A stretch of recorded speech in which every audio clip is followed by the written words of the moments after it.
ಸಂಬಂಧಿಸಿದಂತೆ ಪ್ರತಿ ಜಿಲ್ಲೆಯಲ್ಲೂ ತಂಡ ಮಾಡಿ ಕಾನೂನಾತ್ಮಕ ಹೋರಾಟಕ್ಕೆ ಶಕ್ತಿಯನ್ನ ತುಂಬುವುದಕ್ಕೆ ನಮ್ಮ ಭೂಮಿ ನಮ್ಮ ಹಕ್ಕು ಎಂಬ ಶೀರ್ಷಿಕೆಯಡಿ ತಂಡ ರಚನೆ ಮಾಡಲಾಗಿದೆ ಎಂದು ಬಿಜೆಪಿ ಮುಖಂಡ ಪ್ರೀತಂ ಗೌಡ ಹೇಳಿದ್ದಾರೆ. ಬೆಂಗಳೂರಿನಲ್ಲಿ ಮಾಧ್ಯಮಗಳ ಜೊತೆ ಮಾತನಾಡಿದ ಅವರು, ವಕೀಲರು ಸಹ ಈ ತಂಡದ ಸದಸ್ಯರಾಗಿರ್ತಾರೆ. ಜನರ ಸಮಸ್ಯೆಗಳಿಗೆ ಪರಿಹಾರ ಕಲ್ಪಿಸೋದು ಬಿಜೆಪಿ ಸಮಿತಿಯ ಈ ಉದ್ದೇಶ. ಈ ಪ್ರತಿ ಜಿಲ್ಲಾಧಿಕಾರಿಯ ಕಚೇರಿಯ ಎದುರು ಹೋರಾಟ ಮಾಡೋದಾಗಿ ಅವರು ತಿಳಿಸಿದರು. ಬೆಳಗಾವಿ ಅಧಿವೇಶನದಲ್ಲೂ ಈ ವಿಷಯವನ್ನ ಪ್ರಸ್ತಾಪ ಮಾಡೋದಾಗಿ ಅವರು ಹೇಳಿದರು. ಏನು ಸಮಸ್ಯೆ ಎದುರಾಗಿದೆ ಆ ಸಮಸ್ಯೆಗೆ ಒಂದು ತಾರ್ಕಿಕ ಅಂತ್ಯವನ್ನ ಹುಡುಕಬೇಕು ಅನ್ನೋ ನಿಟ್ಟಿನಲ್ಲಿ ಸನ್ಮಾನ್ಯ ರಾಜ್ಯಾಧ್ಯಕ್ಷರಾದ ಬಿ.ವೈ. ವಿಜೇಂದ್ರ ಅವರ ನೇತೃತ್ವದಲ್ಲಿ ಕಳೆದ 16 ದಿನದಿಂದ ಪಕ್ಷದ ಒಳಗೆ ಆಂತರಿಕವಾಗಿ ಚರ್ಚೆಯನ್ನ ಮಾಡಿ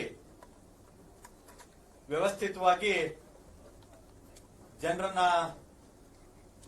ಮುಟ್ಟಿ ಯಾವೆಲ್ಲ ಸಮಸ್ಯೆ ಇದೆ ಆ ಸಮಸ್ಯೆಗೆ ಪರಿಹಾರವನ್ನ ಕಂಡುಕೊಳ್ಳಲಿಕ್ಕೆ ಪ್ರತಿ ಜಿಲ್ಲೆಯಲ್ಲೂ ಕೂಡ 5 ಜನರ ತಂಡವನ್ನ ಮಾಡೋದ್ರ ಮೂಲಕ ಅದರಲ್ಲಿ ಒಬ್ಬ ವಕೀಲರನ್ನು ಕೂಡ ತಂಡದ ಸದಸ್ಯರನ್ನಾಗಿ ಮಾಡೋದ್ರ ಮೂಲಕ ನಮಗೆ ಕಾನೂನಾತ್ಮಕವಾದಂತಹ ಹೋರಾಟಕ್ಕೆ ಶಕ್ತಿಯನ್ನ ತುಂಬಾ ಸಲುವಾಗಿ ನಾವು ಈ ತಂಡವನ್ನು ರಚನೆ ಮಾಡಿದ್ದೀವಿ.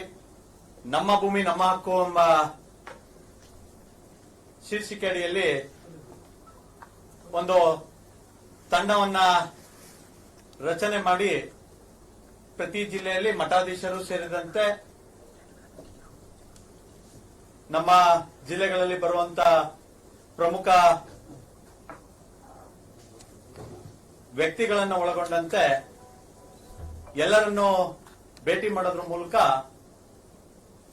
ಜನರ ಒಂದು ಜಾಗೃತಿಯನ್ನ ಮೂಡಿಸೋದ್ರ ಜೊತೆಯಾಗಿ ಸಮಸ್ಯೆಗೆ ಪರಿಹಾರವನ್ನು ಕಂಡುಹಿಡ್ಕೊಳ್ಳೋದಕ್ಕೆ ನಾವು ಒಂದು ಕಾರ್ಯಕ್ರಮವನ್ನು ರೂಪಿಸಿಕೊಂಡಿದ್ದೀವಿ. ಇದು ಮೊದಲನೇ ಹಂತ ಆಗುತ್ತೆ. ಅದಾದ ನಂತರ 21 ಅಥವಾ 22ನೇ ತಾರೀಕಂದು ಪ್ರತಿ ಜಿಲ್ಲಾಡಳಿತದ ಮುಂದೆ ಜಿಲ್ಲಾಧಿಕಾರಿಗಳ ಕಚೇರಿಯ ಮುಂದೆ ಒಂದು ಹೋರಾಟ ಜೊತೆಗೆ ಅಹವಾಲು ಸ್ವೀಕಾರ ಮಾಡುವಂತ ಒಂದು ಚಟುವಟಿಕೆಯನ್ನ ಅವತ್ತಿಗೆ ಇಟ್ಕೊಂಡಿದ್ದೀವಿ. ಬೆಳಗ್ಗೆಯಿಂದ ಸಂಜೆ ತನಕ ಸಹಸ್ರಾರು ಸಂಖ್ಯೆಯಲ್ಲಿ ಸಾರ್ವಜನಿಕರು, ರೈತರು ಯಾರು ಶೋಷಣೆಗೆ ಒಳಗಾಗಿದ್ದಾರೆ ಅವರೆಲ್ಲರನ್ನ ಆ ಒಂದು ವೇದಿಕೆಗೆ ಬರಮಾಡಿಕೊಂಡು ಅಹವಾಲನ್ನು ಸ್ವೀಕರಿಸಿ ನಾವು ಸಮಸ್ಯೆಯ ಏನೊಂದು ಗಂಭೀರತೆ ಇದೆ ಆ ಗಂಭೀರತೆಯನ್ನ ಆ ಜಿಲ್ಲಾವಾರು ಪರಾಮರ್ಶೆ ಮಾಡುವಂತ ಕೆಲಸವನ್ನ ನಾವು ಮಾಡ್ತಾ ಇದ್ದೀವಿ. ಮೂರನೇ ಹಂತವಾಗಿ ಏನು 3 ತಂಡಗಳನ್ನ ರಾಜ್ಯಾಧ್ಯಕ್ಷರು ನಿನ್ನೆ ಪ್ರಕಟ ಮಾಡಿದ್ದಾರೆ. ಆ 3 ತಂಡ ಇಡೀ ರಾಜ್ಯಾದ್ಯಂತ ಪ್ರತಿ ಜಿಲ್ಲೆಯಲ್ಲಿ ಪ್ರವಾಸವನ್ನ ಮಾಡಿ ರೈತರ, ಮಠಮಾನ್ಯಗಳ ಮತ್ತು ಸಾರ್ವಜನಿಕರ ಸಮಸ್ಯೆಯನ್ನ ಆಲಿಸಿ ಅವರ ಸಮಸ್ಯೆಯನ್ನು ಮುಂಬರುವಂತ ಬೆಳಗಾವಿ ಅಧಿವೇಶನದಲ್ಲಿ ಪ್ರಸ್ತಾಪ ಮಾಡುವ ಸಲುವಾಗಿ ಮತ್ತು ಹೋರಾಟ ಮಾಡುವ ಸಲುವಾಗಿ ನೈಜ ವರದಿಯನ್ನ ತರುವಂತ ಕೆಲಸವನ್ನ ಮಾಡೋದಕ್ಕೆ 3 ತಂಡಗಳನ್ನ ಮಾಡಿದೆ. ರಾಜ್ಯಾಧ್ಯಕ್ಷರಾದ ಬಿ.ವೈ. ವಿಜೇಂದ್ರ ಅವರ ನೇತೃತ್ವದಲ್ಲಿ ಒಂದು ತಂಡ ಇರುತ್ತೆ, ಮತ್ತೊಂದು ವಿರೋಧ ಪಕ್ಷದ ನಾಯಕರಾದಂತ ಆರ್ ಅಶೋಕ್ ಅವರ ನೇತೃತ್ವದಲ್ಲಿ ಇರುತ್ತೆ, ಮತ್ತೊಂದು ನಾರಾಯಣ ಸ್ವಾಮಿ ಅವರ ನೇತೃತ್ವದಲ್ಲಿ ತಂಡ ಇರುತ್ತೆ, 3 ಛಲವಾದಿ ನಾರಾಯಣ ಸ್ವಾಮಿ ಅವರ ನೇತೃತ್ವದಲ್ಲಿ ತಂಡ ಇರುತ್ತೆ.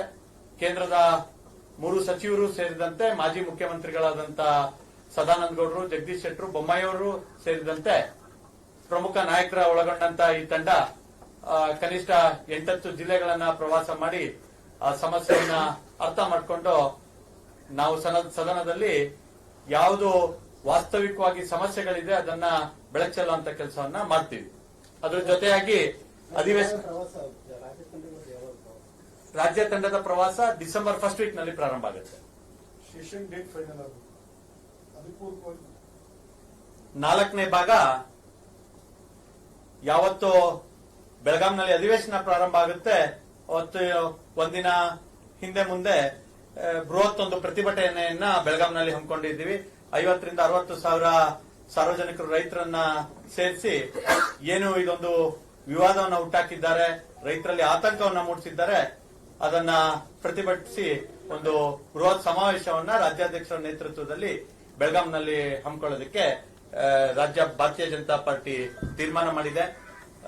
ಈ ಎಲ್ಲಾ ವಿಚಾರಗಳನ್ನ ಇಟ್ಕೊಂಡು ನಮ್ಮ 5 ಜನರ ತಂಡ ಏನಿದೆ ಅದು ಈಗಾಗಲೇ ಕಾರ್ಯೋನ್ಮುಖವಾಗಿದೆ. ಪ್ರತಿ ಜಿಲ್ಲೆಯಲ್ಲೂ ಕೂಡ ಹೋಬಳಿ ಮಟ್ಟದಿಂದ ಹಿಡಿದು ಪಂಚಾಯಿತಿ ಮಟ್ಟದವರೆಗೆ ಈ ಸಮಸ್ಯೆಗಳನ್ನ ಆಲಿಸಿ ಏನು ತಾಲೂಕ್ ಆಫೀಸ್ ಇಂದ ಹಿಡಿದು ಡಿಸಿ ಆಫೀಸ್ ತನಕ ಯಾವೆಲ್ಲ ಒಂದು ಹೊಸ ಏನೋ ಒಂದು ತಕರಾರನ್ನ ಎತ್ತಿದ್ದಾರೆ ಅದರ ಸಮಸ್ಯೆಯ ಅರಿವನ್ನ ಕೂಡ ರೈತರಿಗೆ ತಲುಪಿಸುವಂತ ಕೆಲಸವನ್ನು ಕೂಡ ಭಾರತೀಯ ಜನತಾ ಪಾರ್ಟಿ ಮಾಡೋದಕ್ಕೆ ಸನ್ನದ್ಧವಾಗಿದೆ. ಬೆಳಗಾವಿಯಲ್ಲಿ ಯಾವಾಗ ಪ್ರತಿಭಟನೆ ಮತ್ತೆ ಏನು ಯಾವ ರೀತಿಯಾಗಿ ಅಧಿವೇಶನ ಯಾವತ್ತು ತಾರೀಖು ಫಿಕ್ಸ್ ಮಾಡ್ತಾರೆ ಅವತ್ತು ಒಂದಿನ ಆಚೆ ಈಚೆ ಇರುತ್ತೆ. ಸರ್, ಈಗ ನೀವು ಸೇರಿಸಿ ಏನು ಇದೊಂದು ವಿವಾದವನ್ನು